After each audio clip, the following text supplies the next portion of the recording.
Saludos, mi nombre es Irama Piñerúa y le hablaré sobre algunos temas del derecho laboral. Comenzaremos con el tema de fuero sindical o inamovilidad laboral, que es como mejor lo conocemos. Cuando los trabajadores gocen de inamovilidad laboral, no pueden ser despedidos, trasladados, desmejorados en sus condiciones de trabajo, sin alguna calificación de despido bien justificada. De ser el caso, no se considerará nulo y no genera efecto ninguno si no se han cumplido los trámites establecidos por esta ley. Protegidos por el fuero laboral, tenemos a los trabajadores solicitantes del registro de una organización sindical, a los trabajadores que se adhieran a una organización sindical, a los primeros 7 integrantes de una junta directiva en las entidades de trabajo que tengan menos de 150 trabajadores, a las entidades de trabajo que tengan entre 150 y 1000 trabajadores son los primeros 9 integrantes, a las que tengan más de 1000 trabajadores son los 12 primeros integrantes de la junta directiva, a los primeros 5 integrantes de la junta directiva de una seccional de una entidad y a los trabajadores de una organización sindical que realicen elecciones sindicales, a los trabajadores que han sido postulados a elecciones sindicales y a los trabajadores durante la tramitación y negociación de una convención colectiva, a los trabajadores durante el ejercicio de una huelga. Protegidos por inamovilidad, las trabajadoras en estado de gravidez, las trabajadoras que son embarazadas desde el principio hasta el final de su embarazo, de hasta 2 años de inamovilidad laboral después del parto, y dentro de ellos entran sus esposos también.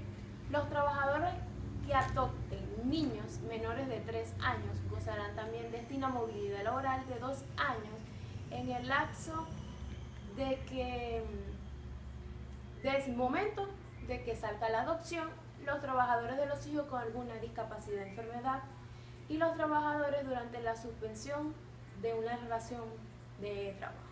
La igualdad de procedimientos. Los procedimientos aplicados en ley para solicitar la calificación de falta o la protección del fuero sindical aplican para todos los trabajadores que gocen de inamovilidad laboral.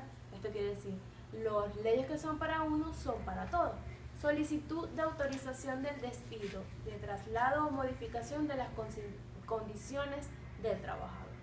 En este caso, el patrono debe realizar un informe por escrito detallando nombre, todos los datos del trabajador, enviarlos al inspector, llevarlo hasta el inspector y realizar el caso oportuno de la denuncia del mismo para esta persona ser trasladada o modificada.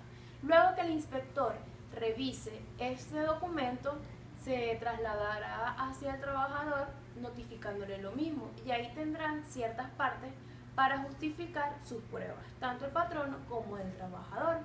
Luego el inspector, de realizar todo el procedimiento requerido según los días hábiles de cada paso, dará la debida respuesta, si es aprobada o no es aprobada. Luego tenemos la excepción a la solicitud de calificación previa.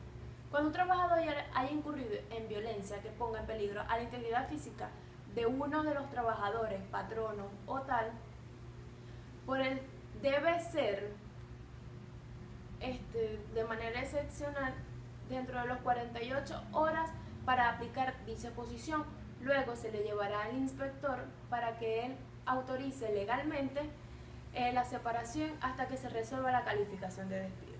Despido durante un procedimiento. El patrono no puede despedir a nadie mediante un procedimiento legal procesado mediante la Inspectoría del Trabajo.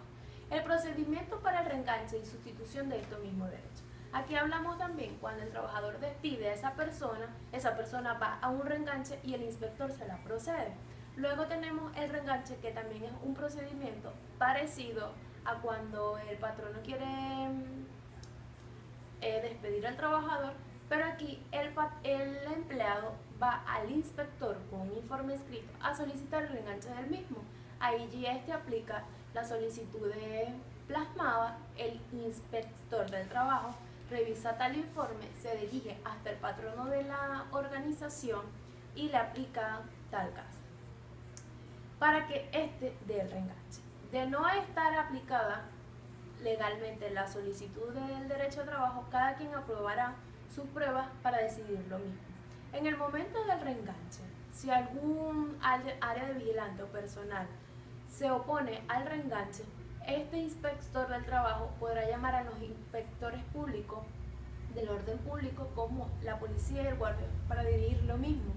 Ya si se sigue la oposición, el inspector llamará al Ministerio Público para realizar las operaciones pertinentes, para así luego realizar todas las operaciones y dar el cumplimiento a dicho reenganche si aplica o no aplica. Todo esto va a decir de todo. Luego seguimos con la negociación y conflicto de la negociación del trabajo. La negociación colectiva se realiza entre los trabajadores de una empresa reunidos a través de un sindicato o un grupo del sindicato como tal, cuando existen diferencias en cuanto a algunas o varias condiciones laborales. La finalidad de la negociación es llegar a un acuerdo de las condiciones laborales. Tenemos los sujetos de la negociación colectiva, donde están los sujetos colectivos, que se consideran las colectividades del trabajo, las organizaciones sindicales de primer, segundo y tercer grado y los grupos de trabajadores. Luego tenemos a la representatividad, cuando se exige al patrón negociar colectivamente al sujeto colectivo legitimado que deberá representar a la mayoría absoluta de los trabajadores interesados. El ámbito de esto es la negociación colectiva, podrá verificarse para regir en un ámbito de validez centralizado. Esto es por una rama de actividad específica en una empresa. El objeto de la negociación tendrá por finalizar la regulación de las condiciones de trabajo por las relaciones laborales entre el trabajador y el patrón. Fines de la negociación colectiva. Tenemos a la protección, que protege a los trabajadores, la garantía del reconocimiento y vigencia de los derechos de cada trabajador y mejorar los beneficios laborales de ellos mismos. Conflictos colectivos.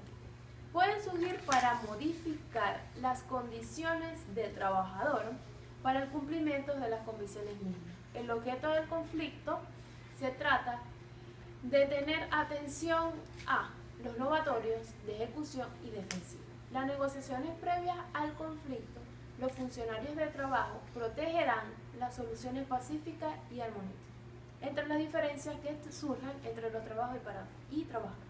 Procedimiento colectivo. El procedimiento comenzará con la presentación de las peticiones en la cual el sindicato expondrá sus planteamientos para que el patrono acepte estas mismas que han sido mejoradas por todos. La resolución de conflicto. Tenemos la negociación de las diferencias entre estas partes, la conciliación, donde un tercero interviene en la negociación para conyugar. Luego tenemos al tercero, que también somete a consideración todas las partes formuladas, y la consulta directa de los trabajadores y trabajadoras mediante la instalación de una comisión de encuesta. Las negociaciones y conflictos colectivos que surgen entre uno o más organizaciones sindicales de trabajadores, uno o más patrones, se tramitarán de acuerdo con lo siguiente: mediación para la solución pacífica previa al conflicto, negociaciones previas, notificaciones a la Procuraduría General, causas de un pliego de conflictos, prohibición de nuevos planteamientos, negociación al patrono del pliego, junta de conciliación, acuerdos con la junta de conciliación, conflicto de varias entidades de trabajo,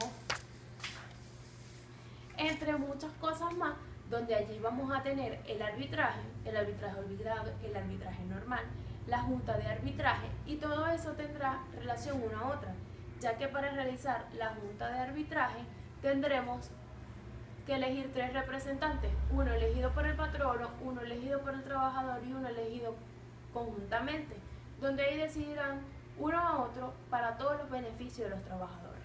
Estos 3 temas lo que nos quieren decir es que debamos cumplir con la Ley Orgánica de Trabajadores y Trabajadoras para un buen beneficio tanto para los trabajadores como los patronos, y así seguir todos los beneficios y protecciones que ella nos brinda y no tener que regir a la Inspectoría del Trabajo para continuar con nuestros beneficios. Muchas gracias.